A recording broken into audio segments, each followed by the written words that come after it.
So for that 10 seconds of courage, which they can feel, they can use that courage and physically change and become more confident.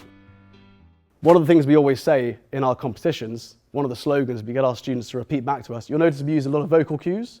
Children learn through vocal cues all the time. One of the things we say is that courage earns confidence. 3 very, very simple words. Courage earns confidence.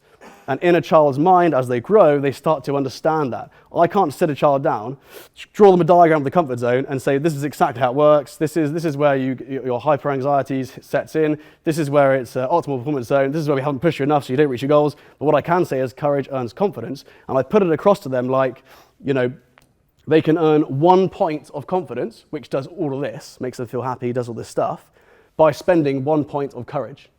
So for that 10 seconds of courage, which they can feel, they can use that courage and physically change and become more confident. It's that learning we're trying to pass on. And that's when I talk about, learning about the comfort zone, that's what we're trying to say.